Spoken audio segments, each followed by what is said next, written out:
L'Union européenne à l'épreuve du coronavirus, la violence du choc économique engendré par l'épidémie aura valeur de test pour la cohésion de la zone euro. Cette crise met déjà en lumière l'absence de solidarité entre certains États membres. Elle signe aussi l'abandon de règles budgétaires qui hier encore semblaient fondamentales. L'Union européenne telle qu'on la connaît aujourd'hui peut-elle survivre à un tel défi ? On voit cela tout de suite avec notre économiste Jacques Sapir. Bonjour Jacques, bienvenue. Merci d'être avec nous. De chez vous, confinement oblige. Jacques, que se passe-t-il au juste au sein de l'Union européenne ? Eh bien, Pierre, il est clair que la crise du coronavirus est un défi immense, un défi majeur pour l'Union européenne. L'absence de solidarité est aujourd'hui une évidence entre les pays de l'Union européenne. Depuis le début de la crise, en réalité, c'est le chacun pour soi. Au point que l'Italie reçoit aujourd'hui de l'aide de la Russie, de la Chine, de Cuba même, beaucoup plus que des autres pays de l'Union européenne. Alors, signalons d'ailleurs qu'une partie des masques de protection envoyés par la Chine à l'Italie ont été en réalité volés ou accaparés par le gouvernement tchèque à l'occasion d'une escale de l'avion qui les amenait en Italie. Alors, au-delà de ce triste épisode, cet incident est néanmoins très révélateur d'une absence complète de solidarité entre les pays de l'Union européenne, comme l'écrivait hier l'ancien Premier ministre belge Guy Verhofstadt, qui a fait un papier qui est extrêmement critique sur le mode de fonctionnement de l'Union européenne. Pour revenir un petit peu au commencement, Jacques, comment est-ce que l'Union européenne a réagi à cette crise sanitaire ? Alors, il faut savoir que dans l'Union européenne, il existe normalement un mécanisme de protection civile qui est censé coordonner les actions des différents pays membres. L'Italie, le 26 février, et l'Espagne, le 16 mars, ont demandé, par l'intermédiaire justement de ce fameux mécanisme de protection civile de l'Union européenne, du matériel de protection supplémentaire, en particulier des masques médicaux et des respirateurs. Ces demandes sont restées sans réponse. Et ça pose déjà un problème énorme. C'est ce qui a contraint d'ailleurs l'Italie de se tourner vers d'autres pays. Mais il y a bien eu une réaction, Alors oui, bien sûr, il y a eu une réaction, mais vous voyez, ce n'est que le 19 mars, autrement dit 22 jours après la première demande, que la Commission européenne a décidé de créer une réserve sous le nom de, alors excusez-moi pour l'acronyme, RESC-EU, la réserve européenne commune, qui concerne le matériel médical d'urgence tel que des respirateurs, des masques de protection et du petit matériel de laboratoire afin d'aider les pays de l'Union européenne qui sont dans le besoin. Seulement, cette réserve se heurte actuellement aux politiques des différents États membres de l'UE qui veulent garder pour eux ce matériel. Et comment vous voulez expliquer ça, Jacques ? Alors, il faut comprendre qu'il y a d'abord des facteurs objectifs. Tous les pays de l'Union européenne n'ont pas été touchés en même temps et avec la même gravité. La gravité de l'épidémie est différente suivant les pays. Ce qui veut dire que le sentiment d'urgence, et on le voit en particulier sur ce graphique, le sentiment d'urgence n'a pas été le même suivant les pays. Ajoutons que les stratégies suivies par les différents pays diffèrent aussi largement. Dépistage de masse en Allemagne, vous savez, on a parlé des 70 000 tests par jour qui sont réalisés en Allemagne, contre 9 000 en France. Le fait que certains pays veulent appliquer la fameuse théorie de l'immunité collective, c'est le cas de la Suède et des Pays-Bas. Bref, il n'y a pas eu de stratégie commune. Est-ce qu'on peut parler d'échec de l'Union européenne et comment l'Union européenne a-t-elle réagi sur le plan économique ? Alors, tout d'abord, oui, c'est incontestablement un échec.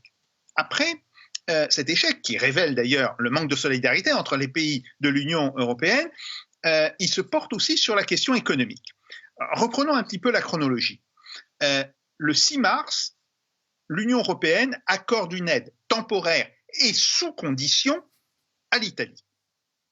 Le 13 mars, elle commence à envisager des aides ciblées, mais qui sont largement inférieures à ceux dont les pays de l'Union européenne, Italie, France, Allemagne, Espagne, ont besoin. Enfin, le 23 mars, là, retournement de situation, nous avons la déclaration des ministres des Finances qui décide d'abandonner la fameuse règle de stabilité budgétaire, vous savez, les critères de Maastricht. Autrement dit, c'est la mort de l'objectif de 3% du déficit. Mais ça, Jacques, c'est plutôt une bonne mesure, non ? Ah oui, évidemment. Seulement, ce que l'on voit, c'est que l'Union européenne a toujours été en retard d'un train pendant près de 2 semaines. De fait, ce sont les gouvernements des différents pays qui ont été contraints de prendre des mesures exceptionnelles, ces mesures exceptionnelles dont on avait parlé la semaine dernière dans cette émission. Donc, l'Union européenne, qu'est-ce qu'elle fait en réalité ? Elle entérine la politique des États. Autrement dit, elle a implicitement reconnu que les gouvernements nationaux étaient les mieux placés pour gérer la situation. Et ça, c'est un énorme aveu d'échec. Mais si la Commission est dépassée, la Banque centrale européenne ne peut-elle pas agir ? Alors oui, effectivement, la Banque centrale européenne aurait pu reprendre la main. Sauf que Christine Lagarde, sa présidente, a loupé sa conférence de presse du 6 mars, il faut bien le dire, en laissant entendre que les taux de la dette souveraine italienne n'étaient pas son affaire. Et cela a eu des conséquences. Regardez, les taux italiens sur les bons du Trésor à 10 ans, ils ont brutalement monté. Alors, évidemment, la déclaration malencontreuse de Christine Lagarde qui avait provoqué cette forte tension sur les taux a immédiatement appelé des réactions. Madame Lagarde a corrigé le tir. Elle a décidé d'abord d'un plan de 750 milliards d'euros d'aide, mais il était déjà un petit peu trop tard. Alors, la BCE, aujourd'hui, et ça c'est, si vous voulez, en fait ils l'ont fait dans la nuit, les textes n'ont été publiés que ce matin. Donc aujourd'hui, la BCE a décidé d'un plan d'urgence, le PEPP. Alors excusez-moi, ça veut dire le Pandemic Emergency Purchasing Program. Qu'est-ce que ça veut dire ? Ça veut dire que c'est un programme d'achat des bons du Trésor des différents États sans limitation de volume. J'insiste là-dessus, sans limitation de volume. Et ça, c'est un grand retournement par rapport à la doctrine de l'Union européenne. Et n'est-ce pas particulier à l'Italie ? Alors, en réalité, non, parce que si on regarde la courbe du bon du Trésor à 10 ans français, bien sûr, il va rester avec des niveaux plus élevés, mais on observe à peu près le même mouvement, une baisse régulière jusqu'au 6 mars, et puis au 6 mars, il y a justement cette espèce de pic brutal. En réalité, il faut comprendre que les taux d'intérêt qui aujourd'hui sont en train de se calmer, mais qui sont quand même à un niveau supérieur au niveau qu'ils avaient au début du mois de janvier, eh bien les taux d'intérêt pourraient repartir à la hausse dès que l'on mesurera à quel point ces pays devront s'endetter. Vous savez qu'on parle de déficit budgétaire de 6, 8, voire de 10% à la suite de la crise, et dès que l'on mesurera l'ampleur de la récession avec des valeurs du produit intérieur brut qui vont reculer de 3 à 5% au minimum sur l'année. Mais que va-t-il se passer alors, Jacques ? Alors ça, c'est une bonne question.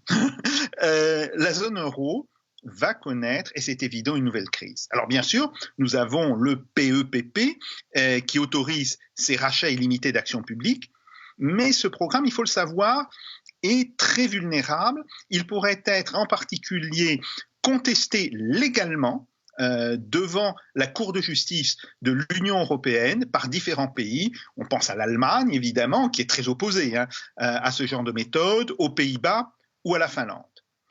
Nous avons aussi la discussion autour de la création des eurobonds, ou en tous les cas de bons du Trésor qui seraient liés justement à cette épidémie. Seulement, il faut savoir que les eurobonds, on en parle depuis 2011, et à chaque fois, l'Allemagne, les Pays-Bas et la Finlande se sont opposés, se sont refusés à cette création.